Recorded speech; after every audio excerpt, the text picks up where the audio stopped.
Welcome to our first. Wow, I really went for that more than I thought. Okay.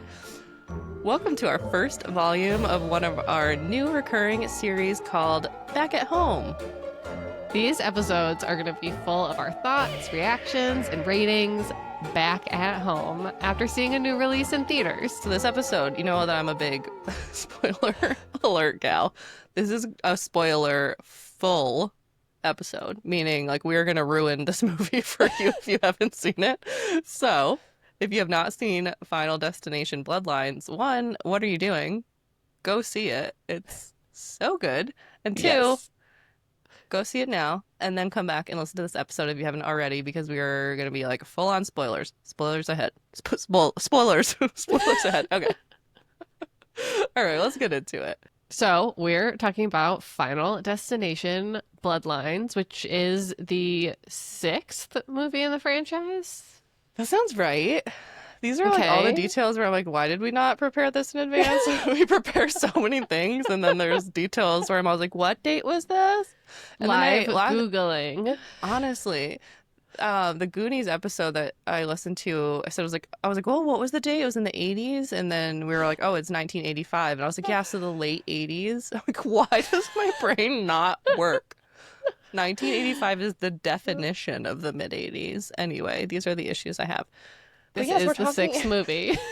We're talking about the 6th movie, Final Destination Bloodlines. I'm gonna try to get it together. We're actually like kind of late talking about this. We're trying to be Yeah. really cool and hip and like culturally, I don't know, culturally now. We were trying to be in the moment, even though we mostly do nostalgic cozy horror. But we just like we're like we have to just see it, and then life happened. Yeah. Big time for both of us. It was like one, and then the other again. But we did eventually see it, which was really exciting. And I don't know about you, but I actually went into this movie because we saw it kind of late with a surprising degree of optimism, because I had just heard like across the board that it was good. The Rotten Tomato score still blows my mind. Crazy. Which is 92% from critics 92. and 88% from audience. 7.0 out of 10 on IMDb. Now, what I will say about Rotten Tomato scores and sequels, Rotten Tomato is based on like, is it a positive review or is it a negative review? That's the only okay. thing. It's what percent for the critic scores, what percent are positive. So often when there's a sequel that is surprisingly not bad, it's a positive review. But Sure. if it were standalone, it might not be quite that. With all that being said, I enjoyed this movie very much, but I think with Yeah. sequels on Rotten Tomatoes, it gets a little iffy. A little inflated, but this would Yeah. be very inflated, and like it's Final Very. Destination, so I guess the bar was very low for all of us, including the critics. Like, Yeah. when I heard they were making this movie, I had a feeling, because the last one was so bad and like low budgety, that I thought this one would probably be pretty good, but I still wasn't expecting it to be like, wow, I think this is like actually kind of a good movie. Well, how many sixth sequels for anything outside of like a major franchise based on some other IP have been any sort of decent? Like, Right. ever. Yeah, it was kind of like a shock and not a shock. Because like I said, I had heard going in, this is going to be good, but I still had like this hint of skepticism. It's like, but Yeah. like, how? In what way will this actually be good? So why don't you tell me your kind of takeaway thoughts? Like, did this really hit for you? Or you're just like, okay, that was just good for a Final Destination movie? So I genuinely had fun the entire movie. It's fun. I think It's that's like fun. the big positive thing, which is Yeah. what Final Destination is. Also with the caveat that I have not seen most of the sequels. Right, So that's I'm true. coming into this like a little bit fresher. I saw two sometime way back when, and then one recently, and then this. It was so goofy. It was Yeah. really goofy. And I Yeah. feel like I do this all the time where I just want to talk about the end of the movie, but the end of the movie was absolutely perfect. That last scene, I thought, could not have been any better. Oh my gosh, we're gonna come back to that because I do want your thoughts because it was a choice for sure. Um, and yeah, I agree. I agree. Everything fit. I think that it played by the formula, if you would call it that, for the Final Destination movies, in that it stayed true to like our expectations and what the movie should be, and had that level of self-awareness of like, this is goofy, this is silly, this should be fun, without Hmm. it being just like, we give up, we don't give a fuck. Like, Right. it's, there still was this conscious effort to act like it was the sixth installment, also make some fresh elements, but then still be like, yeah, we're a Final Destination movie. Like, we're gonna check the boxes for you. Yes. Do not worry. Any other initial thoughts before I read the intro? Go for it. Well, I don't intro, plot summary. What is this? Okay. This is from IMDb. Plagued by a recurring violent nightmare, a college student returns home to find the one person who can break the cycle and save her family from the horrific fate that inevitably awaits them. Okay, so it's just Final Destination Family Edition, what it's called, right? Final Destination Yeah. Bloodlines. It's exactly, we're not being creative with our description here.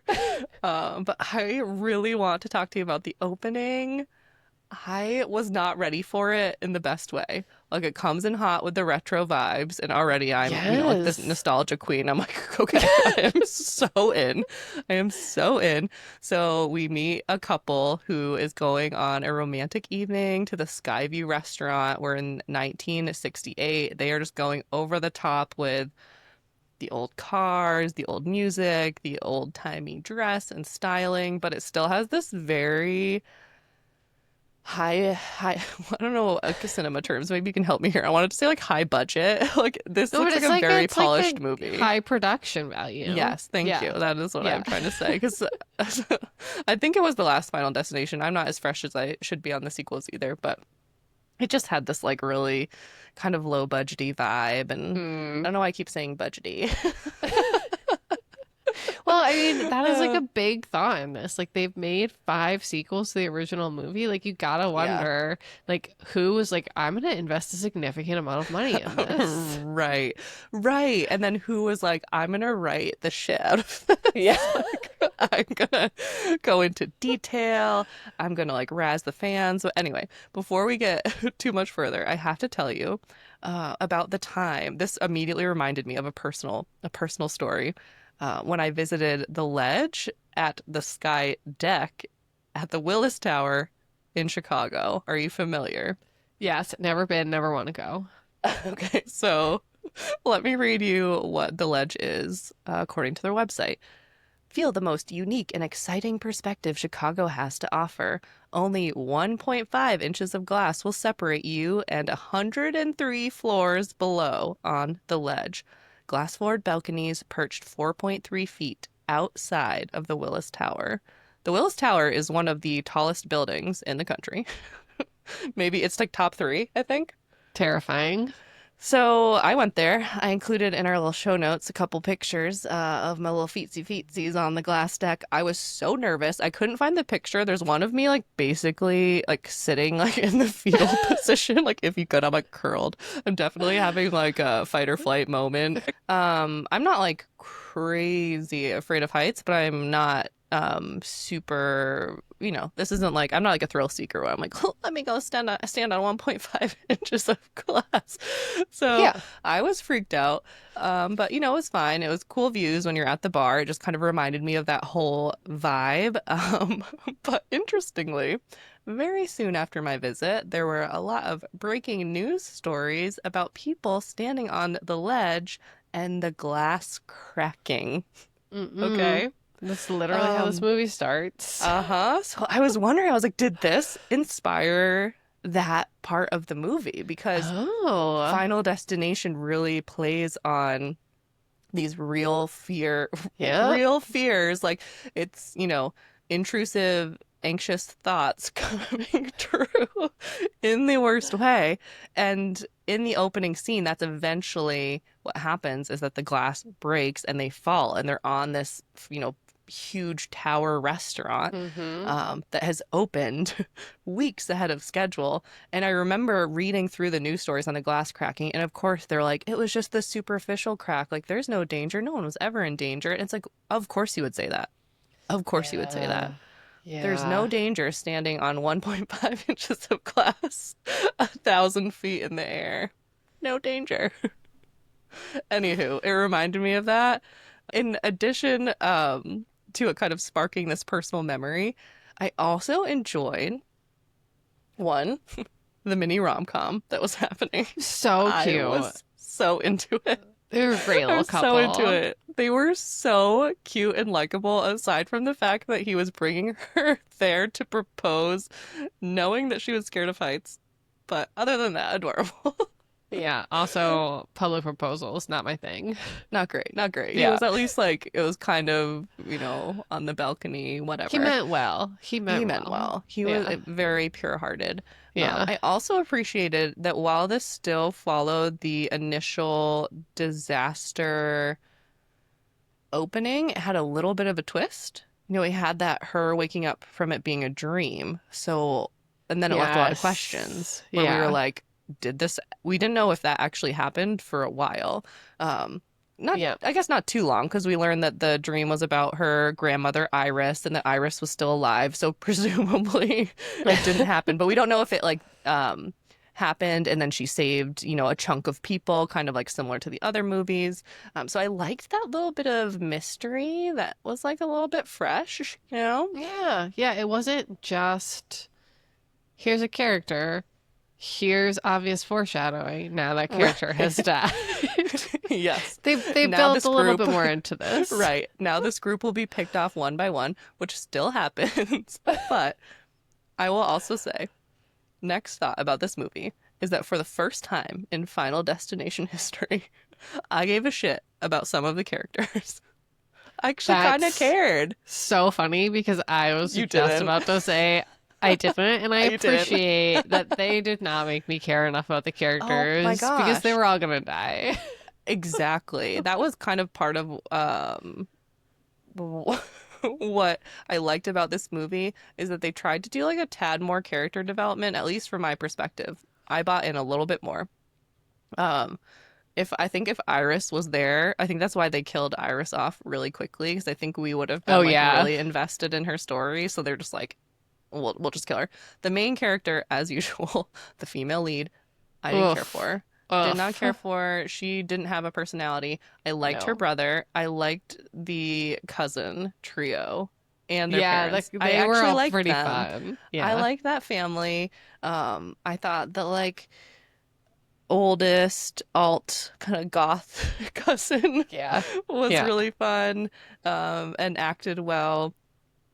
And I even just like the kind of silly jock brother. Like, he was really endearing to He was me. Like, cute. right? So I just kind of cared, like, not to the degree of like, oh, I cried when they died, but it was a little bit where I was like, oh man, it's Final Destination. Like, none of you are gonna make it. Like, Yeah. no. And it made me Yeah. just like a tad bit sad. Tad bit sad. Well, I get it. I get it. Yeah. That's Yeah. okay. And I think just also this one having the family dynamics made it a little bit more relatable. Like the particular toxic dynamics that were going on in this family aren't something that I necessarily have experienced, but still have that more like universal They theme. seemed real. Yes. There's something going on. And then I really just like the cousins vibe. Like at the beginning when the brother is just leaving and he's like, I'm going to the cousins. And then they're all just hanging out and they clearly hang out all the time. I just thought it was cute. You have that. You totally I have do. that vibe. I It's do so nice. have that. Yeah, I have Yeah. cousins who are just like besties, and Yeah. yeah, Morgan and Brooke, if you ever listen to this podcast. Hey, I love you. Yeah, I love the family energy. And I want your opinion on this. How you felt about Bloodlines theory. Did you I like that? loved it because it was death pettier than And ever. ever. It wasn't like, I don't think death has a plan is like really what it is. It's like Yeah. death has a little bit of a type A personality and just really Yeah. needs things to go the way Yeah. that they were originally planned. Totally. Like such a controlling bitch. Oh my gosh. Yes. Totally. I kind of felt like it worked. I was surprised to have a Final Destination backstory, reasoning actually work for me. But when Yeah. the main girl, what is her name? I wrote it I down because I didn't know. I hit record and I just Stephanie. thought, oh shit, I don't remember the character's name. I had to look it up. Stephanie. Okay. So Stephanie, when her entire personality is just suddenly becoming Iris with like, I don't know. I mean, whatever. Her character was the only one where I was like, this Yeah. doesn't make sense. The pacing doesn't make sense. But her entire personality suddenly becomes like, I am Iris and I must solve this based on her really strange yet awesome book. But when she's Yeah. mapping out the entire family tree of people who are at the Skyview, who we find out that Iris did save. Like she Hmm. stopped the entire disaster from happening. Everyone got out alive. So then Death was like, I've got to pick off you. But apparently, like, wait a minute. By this time, you've all spawned children. So then, like, all of you who never were going to exist have to go. Um, yeah, I kind of liked it. It kind of worked for me. Yeah, I totally agree. It gave us like a reason to root for a group. There's also something else interesting about the main character. So like in the first Final Destination, he like literally sees what's about to happen. Yeah. Like sees it. I mean, I guess Yeah. not every time, but she's just like, "Oh, I don't know. It could be that pole saw falls down and then the guy with the leaf blower gets distracted and then the soccer ball hits you in the head." Like it's more intuitive than Yeah. premonition, which I actually thought True. was kind of interesting because it makes it feel like a little bit more like a Jessica Fletcher superpower than just a Anxiety. premonition. Yeah. We both have it, Sarah. I mean, I told you this driving home from this movie, but then also like afterwards, I was like so on guard and I was like, oh, that knife there, that could be dangerous. I need to move that. Well, I told you what happened to me. I was Yeah. voice recording my thoughts, and someone literally almost T-boned me. And I caught it on video, like me like honking. I have like the worst little car horn. It's like one of the ones that's like meet me. Oh, But they that's scary stopped. though, especially Oh, after this movie. yeah, there was a lot of nervous laughing after that. I was like, hang on, hold on, please. I have to regroup. Another thing that really threw me about this movie, I have been, for whatever reason, a little bit emotional lately. Okay, I don't know what it is, but just one of those moods where a commercial, you'll just cry. You're like, why? Yeah, Why yeah. was the grandma eating lunch alone, you know? Uh-huh. I get it. So that's how I've been for the past few weeks. This movie made me tear up 2 times at a minimum. Oh no. Yeah. Am I embarrassed about that? A little bit. Little bit. Let me tell you though, I'm gonna defend myself Break it here. down for us. The first time. So we have Stephanie and her brother. I forget his name. Maybe he'll come up later. The brother who I allegedly was so invested in. I can't remember any of their names. Okay, so Stephanie and her brother were abandoned by their mom at age 10. We also know that the mom is Iris's daughter. We know that Yes. Iris was cuckoo bananas Yeah. from the incident, and she had. Sure was. Okay, quick sidebar. Iris's house. In what universe did that home make her safe from death? It There were was spiky full of death things traps. everywhere. I I'm with wanted more you. explanation there. Okay, that didn't make sense to me. I just was like, No. everything's spiky. Everything's Yeah. spiky. Like, you can't kill death with a spike. And It you was know just what? like, It also wasn't gonna like prevent any people from coming in. That was silly. yeah, I didn't get that. It was Yeah. fun looking. Yeah. Didn't get it. Yeah. Anyway. Okay. So Stephanie's mom was in. They were going in the camper. I think they've all been convinced by this point that, like, yes, death is coming for all of us. We're all gonna die. I think at least two family Yep. members had died. And they were kind of finally buying into Stephanie's rants about, like, you're all gonna die and in this order. The Yeah. mom is discussing why she abandoned the family, um, and basically says something like, about how Iris had an impact on her. And then she started, when she had kids, she had that same level of anxiety of just like everything bad is going to happen. And when she said something like, if I didn't leave, like I was going to ruin your lives, it just like really hit me as someone with anxiety. 'Cause just like Yeah. anxiety can like literally ruin your life. It's like nothing bad could Yeah. ever happen to you, but thinking that it could, your world can become so small. And just as someone with like postpartum anxiety who experienced that like continual fear that like something bad was going to happen to my baby, it's just like it Hmm. just really hit me. And like luckily I was able to come out of that, but you could see how if like that's how you felt, like you literally could ruin your life. So like the mom character really didn't have uh moments beyond that where I was like, wow, like what an arc. But because it's a Final That's true. Destination movie, like this Yeah, isn't a family of drama. course. Yeah. But I still like this movie oddly was almost 2 hours long, but it oddly like took these moments to have these emotional Hmm. conversations and pauses and like depth to it that I really wasn't ready for. That being one of them. I'm not crying right now. I am just having vocal fry. Okay, everybody. That is the truth. Watch the video. You're making me cry a little I bit. know. I mean, no, I do feel emotional talking about it. Like that really Yeah. was a surprise for me though at Final Destination. But the other time I welled up was just Tony Todd, Yeah. uh he has this beautiful little single scene. It was the last movie he was ever in, and then it is clear that he's like nearing the end of his life and Yeah. is not doing well. Um, and just thinking about that and how they let him have creative control over the scene and kind of ad lib his dialogue and how he just ends with saying something like I'm just gonna go out and live my life and enjoy it while I can, something along those lines. And I was like, oh, I why, also why are you hitting me in the heart, Tony I Todd? love that they gave him this backstory that gave him Yes, like a so tie good. into like knowing all of this, um, like knowing how all of this would go down for like all of the movies that he had been in previously. Like it makes Yes. sense. Yes, and that he was able to cheat death because of Iris staying alive this whole time, because Yes. she was, keeping the bloodline, like the order from getting to him. Yeah. Yeah. Ugh. And then I like that it just like he just left and that was the end for him. There was And no dramatics, nothing. It just was like, I don't know. I thought it was a really good send off. And then I also liked how they just were like, anyway, yeah. gruesome MRI death scene.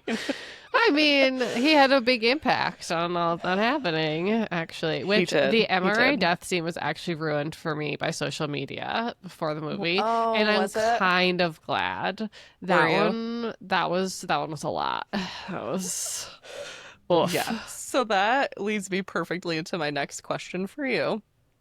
Was the gore too much? Or was it just campy enough? Like it was so campy, it was so over the top, but it was a lot. So give me your thoughts on that.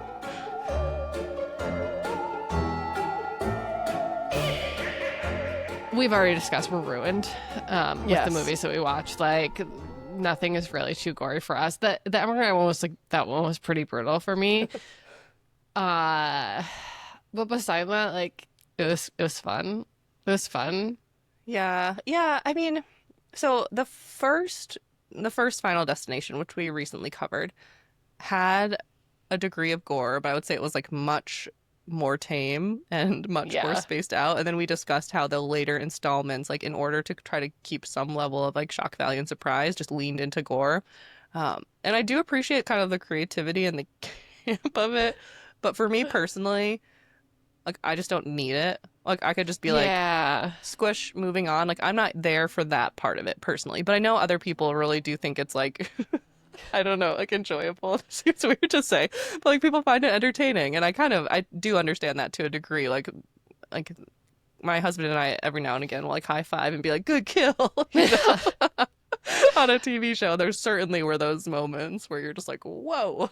I But think there's also a difference for me of like a really gory immediate kill or yeah. like, you know, like I'm thinking about the opening scene when she's like hanging from the Oh, building by with her the finger finger. and the Oh, ugh, see like the that degloving of the finger. Yeah. Yeah, yeah, I yeah. didn't appreciate that. But like No, no, how no. Iris died was like so Yes. sudden and surprising-ish and Ish, gory, yeah. but like that was entertaining. She just gets like a Yeah. giant spike through the back of the head. Yeah. It was very comedic too, where she's just like seeing is believing, like knowing she's just about to get like Yeah. massacred. But And then yeah. Iris gets sprayed with all the blood. Like it's Oh very yeah. yeah. No, Yeah. Stephanie. Stephanie. It's Oh, right. Yeah, sorry, yeah, yeah. Stephanie.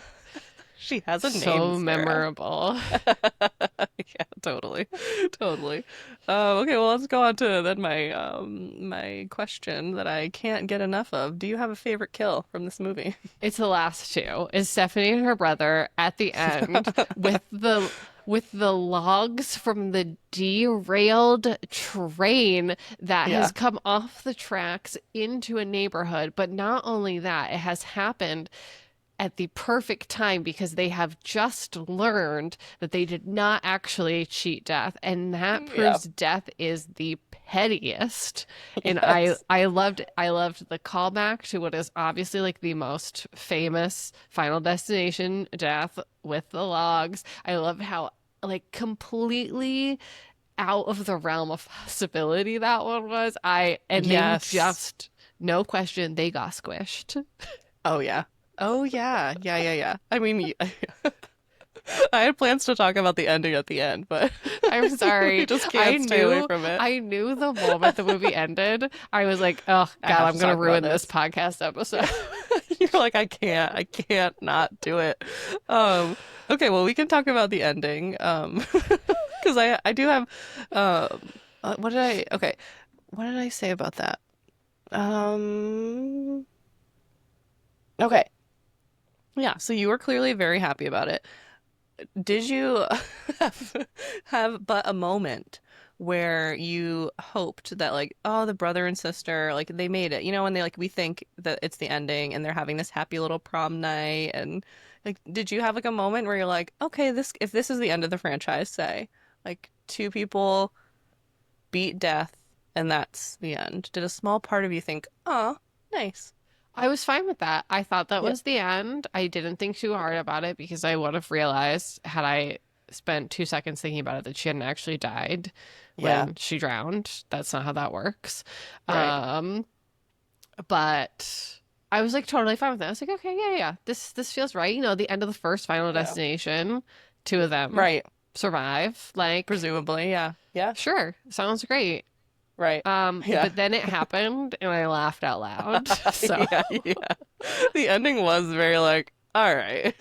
yeah. So so we're going there. We're going to like complete ridiculousness for sure. Yeah. No, I kind of was the same way. I think if it truly had been that ending, people would have been a little bit less enthusiastic about this movie. I think that they did the right thing by ending it there, especially because the two characters that survived, while I cared about them as like a brother sister combo, they weren't the two that I would have picked to survive to the end. I mean, I am one of those people. I think I would have been like, okay, that was fine.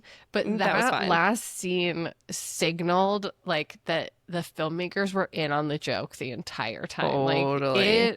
it that bumped it up from like a 6 or 7 out of 10 up to like an 8 out of 10 for me. Yeah, I agree. I agree. And there are other instances in the movie where that happened as well, like the filmmakers kind of being in on the joke and poking fun at the fans. As I wanted to talk to you about the tattoo. We have to talk about the tattoo parlor scene. 'Cause Okay, that was yes. absurd. Specifically, first, I want to talk about it just in general, but there was a similar dynamic to that entire scene as the crazy teacher death in the first one. The one Right. where Yes. yes, there's just like so much happening and she dies like 12 different ways. And we called out in our episode how she was drinking, vodka from her coffee cup, and how the fandom was like, unless that was ever clear, like the fire would not catch like that. Yes. So in the tattoo parlor scene where everything's getting set up and we're like, ooh, this guy's about to die. We know he's next. They zoom in on the cleaning fluid to show the percentage of alcohol content on it. And I was like, So ooh, you good. did it. You did it. You did it. And then when it You combusts, you're like, listened. Yeah. yeah, I thought that was so funny. And also, that scene was just absurd. Absurd. So, do you remember learning about and have also come across in life at other times Rube Goldberg machines? It sounds familiar, but I can't think of why. We did a project on these in like sixth grade or something, I think, if we were in the same class. You and I didn't do it together. I did it with another girl named Sarah. But anyway, they're like a machine where like what's a classic Rube Goldberg machine? I promise this is. Is this I'm like the trying. balloon popping thing that we did? Yeah, exactly. Yes. So it's Okay. like creating a machine that will take like 11 steps to do something that you could easily do Yes. in one. Like Yes. put your toast in the toaster would have like a string tied to a weight to open the refrigerator, and then there's something that grabs the bread from the, you know what I mean, and Right, it does right, like right. all Yeah. these things. That's Yeah. how I feel about these two scenes, the tattoo parlor Yes. scene and the teacher scene. Like they feel like a Rube Goldberg machine to me. Totally. And that's definitely a Final Destination thing where you're seeing all of these ridiculous little things have to come together where death is just like, Yeah. boonk, boonk, boonk. And then it's just this horrific cascade of events that eventually lead to, in this case, not his death, No, which was surprising. I kind of like that when he just he didn't locks even up. get a piercing torn out in this Oh my scene. gosh. Leaving your septum piercing in after having that happen is a choice and a Yep. half. Yeah. And I also, didn't it happen again? Like when in his eventual death, something happened, like all his piercings ripped out because of the By the MRI MRI machine. machine. Well, Oh, I yeah, don't that was think the gross. last one got ripped out. I think it was what drew him Oh, into the MRI machine. yeah. But all the up top Yikes. piercings did get ripped out. Yeah, that was a lot. You were Yeah. right. Yeah. That one was a lot. Yep. Um, I have two final thoughts. One is not a thought. One, actually, I wanted you to know to ask you if you noticed this. Well, of course, you noticed this Easter egg. The mom is talking about when they're going to the hospital. They're trying to figure out the name. She's trying to remember as they know that this friend of Iris's, JB, is working there, who we eventually find out is the Tony Todd character. That's like his little nickname, JB. It's cute. Anyway, she's like trying to remember the name, and this is not a direct quote, but I'm ad-libbing here. And she was like, Garden River, Bay River, Clear River? Or like Clear River, then there's, so she's like Hope River, and they're like, Hope River, that's it. Ended up being like Hope River Hospital. But I like the little Clear River nod. And I wonder how many other Easter eggs there were in this movie.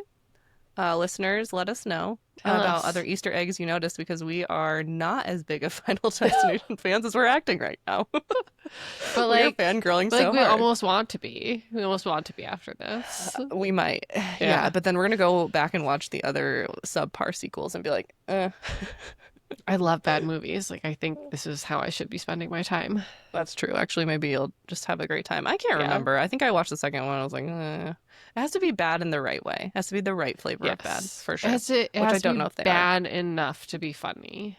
Exactly. Yeah. But not unaware of its badness. Depends. It has I to be don't like it has to be even more bad if it's totally unaware, if it's like trying too hard. The worst is like somewhere right in the middle. Then it's Yeah. boring. Mm-hmm. Yeah, we know Sarah can't do boring. She No. can't. That is the biggest crime of anything. All right, one last question for you. This is kind of philosophical, so I apologize for that. We talk about death a lot in these movies, right? Talk about death.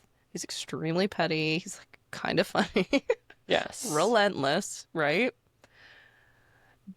Do you think that there's a quote, I don't even know what to call it, like a life or like some sort of good entity that is trying to help or intervene on our behalf? Because in all of the movies, there is a person who has been given this either intuitive Oh. gift or a premonition. Like premonitions don't just come out of nowhere. Like you are not a premonition. You like have a premonition, right?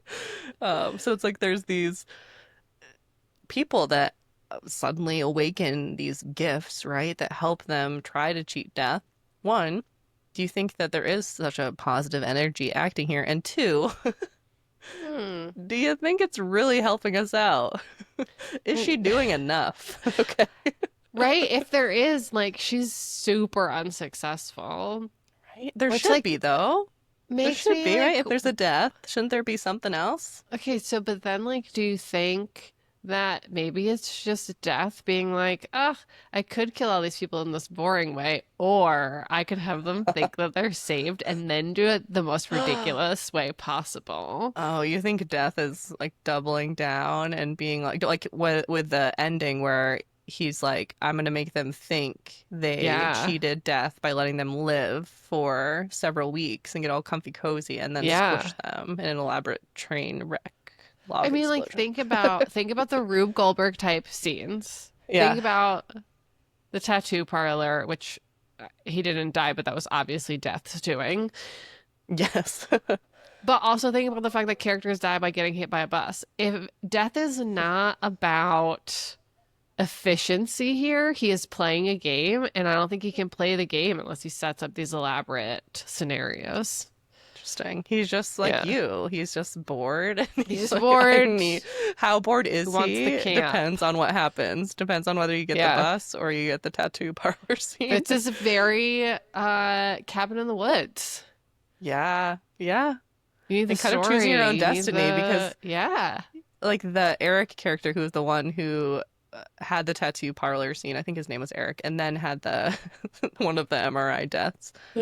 He definitely was the most, like, sassy about like this isn't happening, Yes. this isn't coming for Hmm. me, or I feel like the other ones who are just like whatever, I just want to move on with my life. They're the ones where death is just like squoosh, like, you're no Yeah. fun to me. So it's That's all what I'm death. That's what we saying. think. That's what we think. Yes.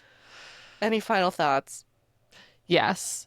Do you think that the prevalence of or the sheer amount of damage done by a singular penny in this movie, because remember, it's a penny that is supposed to take down the whole Sky Tower at the beginning, and then it is a penny that causes that train to go so far off its tracks, it goes into a neighborhood. It's the same penny. Do you think the damage that that penny inflicted is the reason why our government just decided to get rid of all pennies? Because the timing's suspicious.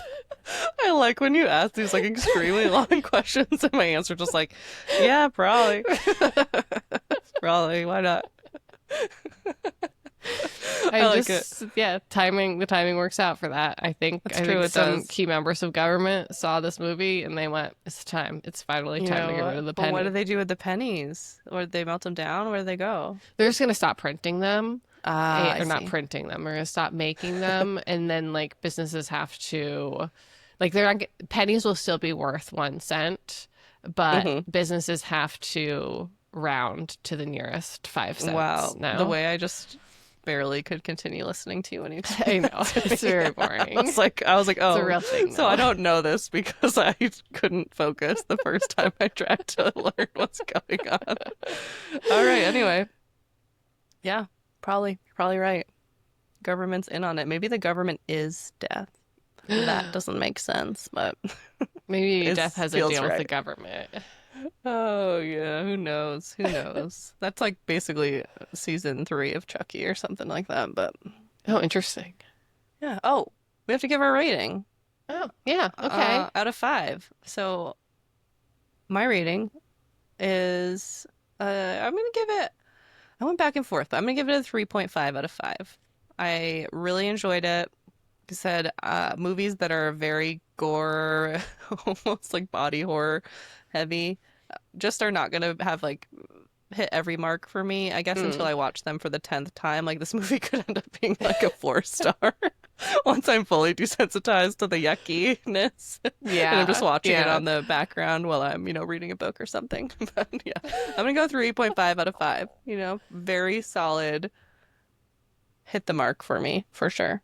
Yeah, I'm right there with you. It's north of solid. It's north of Yes. solid. It's not into. I'm not going to recommend this movie to anyone outside of the population of people who would enjoy this podcast. You know what I mean? Yeah. Yeah, like an average Joe. Yeah. But if you Yeah. like this podcast, I'm definitely recommending this movie. For sure. Yeah. We recommend it. Go see Final Destination if we haven't just ruined it for you. Or just still go see it anyway. It's really fun. I think Death would like you because I feel like you're a big fan of his work, and at least in this franchise. You think we'd get really along. endorsing it. Yeah. You're like, I respect you. I respect the hustle. Yeah. Keep it up. You give him credit for literally everything. Do your thing. All right. Well, before we fully close out of this episode, I wanted to give an update that our first paranormal listener story roundup will be pushed back to August, most likely due to lack of hustle. I'm just kidding. But literally, I have one story and it's from my mom. So, I can't wait for that good one. though. It's so good. She had never told me, and it was somewhat recent, but it's actually really sweet. It's such a good story. My gosh. Oh, I'm so I was excited. blown away. But yeah, so you'll hear that in August, maybe Okay. with some others Can't if wait. anyone wants to submit. So we tried to make the submission process pretty simple. We have a Google form, you put your name, you put your email, you copy and paste your story, you click a button that allows us to read it, right? And use it on our podcast. So you can't come back and be like, excuse me, you did what? And then you just send it over to us. So that link is, I think it's in our Instagram bio. I think it's like linked from our YouTube. It's on our Substack. I did an extra little linky link. So, or you just DM us on Instagram. We'll send it to you. Yeah. We will make this as easy as you want it to be. Yeah. We'd love to hear your stories. And we're looking forward to doing more of those in the future. But, there's only so much we can do. So for now, push back till August. But we are going to be doing some other series similar to this one, so kind of just like mixing it up. We're gonna do some like TV specials, some just purely paranormal episodes. We're at some point gonna maybe do like a little slumber party where we watch a movie together. That will be fun. We need to both. We might have some paranormal stories paired with some mocktails. It's just gonna be fun. We're going to be doing some fun stuff. Our main goal with this podcast moving forward is to keep the theme going. The haunted Halloween, light horror, ghosty vibes that we all love here. But we're just going to try to have as much fun with it as possible in as many ways as we can think of it. So that's it. Stick around. We're so happy to have you all here. It's been nice getting to know a few people over on Instagram, and we're just like really looking forward to building this community and getting to know more of you. So like, please do reach out. We're nice if you can't tell. we're friendly. We'll be extra nice. Oh my gosh, if you find us on social media. If you leave us a review and write nice words, we will personally shout you out on the podcast. I can promise you that if a 5-star review comes through and has kind words to say about the podcast, I will read it. Truly, someone left a comment this last week, made our week. Loved it. Yeah, we're just, I don't know. It's nice because we really enjoy talking to each other, but we also, enjoy sharing this with other people too. That's why it's, we're putting it out there. That's it for today's episode. Yeah. So what we're talking about, you just tell us what we're talking about next week, Ashley. What are we talking? I can't stop talking as usual. So we will be talking about our first creature feature as promised, Tremors. So we're very excited. And you haven't seen that, right, Sarah? No, I'm really excited, though. Oh my gosh, you're going to love it. I'm so excited. I think it's right up my alley. Oh, it's perfect. Okay, well, we'll see you there. Bye. Thanks for listening to another episode of Haunted Homebodies. Make sure you like and subscribe wherever you listen to podcasts. And remember, when in doubt, just stay home.